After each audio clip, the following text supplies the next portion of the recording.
कल्पना कीजिए, साल है 1995। मुंबई की एक छोटी सी चौल में रहने वाला एक युवक हर महीने अपनी तनख्वाह से 500 रुपए बचाता है। उसके दोस्त हंसते हैं, इतने कम पैसों से क्या होगा। वह चुपचाप मुस्कुराता है और हर महीने वही 500 रुपए एक कंपनी के शेयर में लगा देता है। कोई शोर नहीं, कोई दिखावा नहीं। 30 साल बाद वही युवक करोड़पति बन चुका है और उसके वो दोस्त, वो आज भी पूछते हैं, यार ये शेयर बाजार होता क्या है। यही फर्क है, यही फर्क बनाता है एक आम इंसान को असाधारण। और आज इस ऑडियो बुक में हम उसी दुनिया में कदम रखने जा रहे हैं, शेयर बाजार की दुनिया में। पहला कदम, सबसे जरूरी कदम। तो सवाल यह है, आखिर यह शेयर बाजार है क्या, और क्यों दुनिया के सबसे अमीर लोग इसे अपनी सबसे बड़ी ताकत मानते हैं। हमें स्कूल में गणित सिखाया गया, इतिहास सिखाया गया, विज्ञान सिखाया गया, लेकिन एक चीज जो कभी नहीं सिखाई गई, पैसे को कैसे बढ़ाया जाए। शेयर बाजार दरअसल कोई जुआघर नहीं है, जैसा कि अक्सर लोग समझते हैं। यह एक ऐसी जगह है जहां आम लोग बड़ी बड़ी कंपनियों के मालिक बन सकते हैं। जी हाँ, मालिक। जब आप किसी कंपनी का एक शेयर खरीदते हैं तो आप उस कंपनी के एक छोटे से हिस्से के मालिक बन जाते हैं। सोचिए, अगर आपने बरसों पहले किसी बड़ी कंपनी का एक शेयर खरीदा होता तो आज आप उस कंपनी की सफलता का हिस्सा होते। हर बार जब वह कंपनी मुनाफा कमाती, आपकी जेब में भी कुछ न कुछ आता। लेकिन यहीं पर सबसे बड़ा सवाल खड़ा होता है, अगर यह इतना आसान है तो हर कोई अमीर क्यों नहीं है। जवाब है डर और जानकारी की कमी। ज्यादातर लोग शेयर बाजार से इसलिए दूर भागते हैं क्योंकि उन्हें लगता है यह बहुत जोखिम भरा है, बहुत मुश्किल है, यह सिर्फ अमीरों के लिए है। यह सोच पूरी तरह गलत है और इस ऑडियो बुक के अंत तक आप खुद समझ जाएंगे क्यों। चलिए एक सीधी सी बात से शुरू करते हैं। जब कोई कंपनी बड़ी होना चाहती है, नई फैक्ट्री लगानी हो, नए प्रोडक्ट बनाने हो, नए शहरों में फैलना हो, तो उसे पैसों की जरूरत पड़ती है। अब कंपनी के पास दो रास्ते होते हैं, या तो वह बैंक से कर्जा ले जिस पर उसे ब्याज चुकाना पड़ेगा, या फिर वह आम जनता को अपनी कंपनी में हिस्सेदार बना ले, यानी अपने शेयर बेच दे।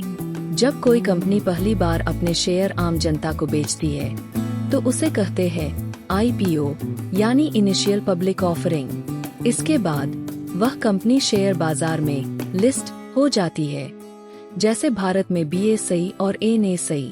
अब यहाँ से एक दिलचस्प खेल शुरू होता है।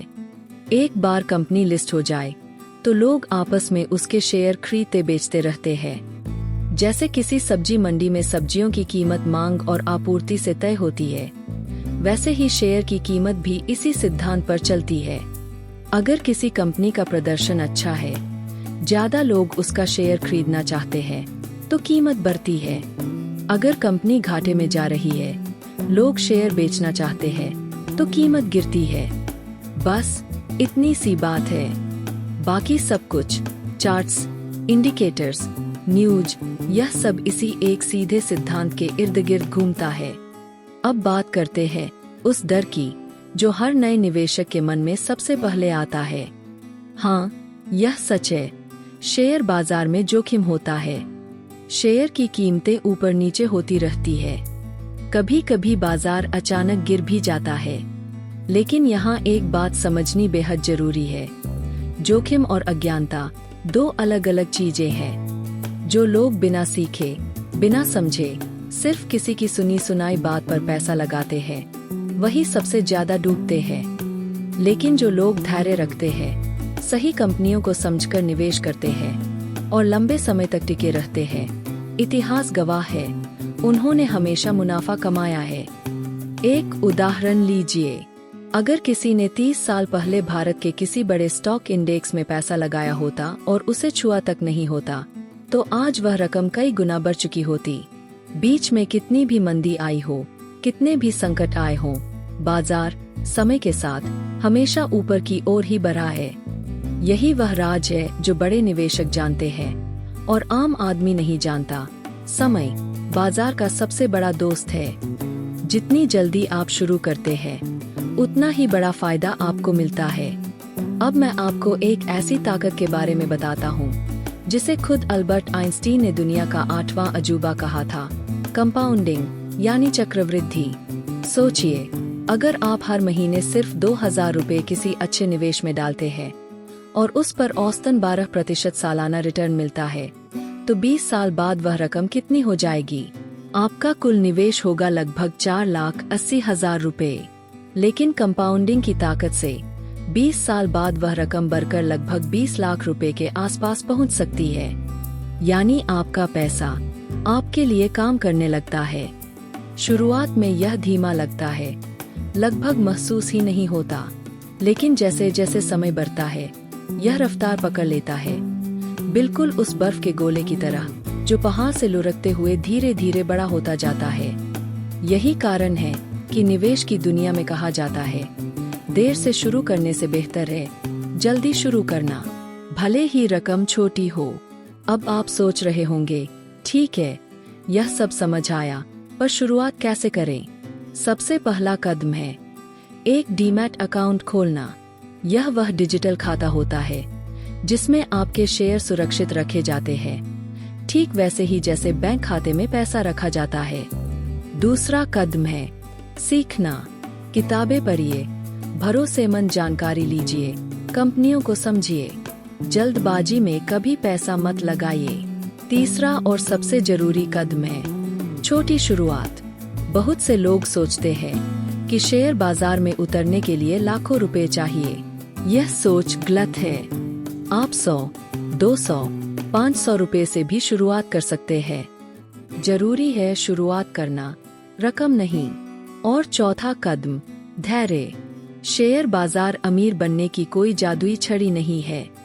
यह एक यात्रा है जो समय मांगती है।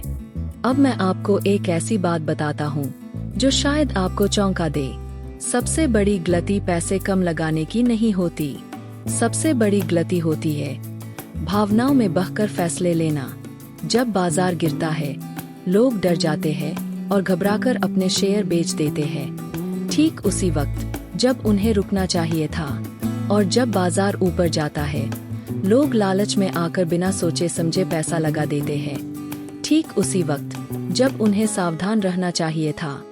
सफल निवेशक और असफल निवेशक के बीच का फर्क अक्सर ज्ञान का नहीं, बल्कि धैर्य और अनुशासन का होता है।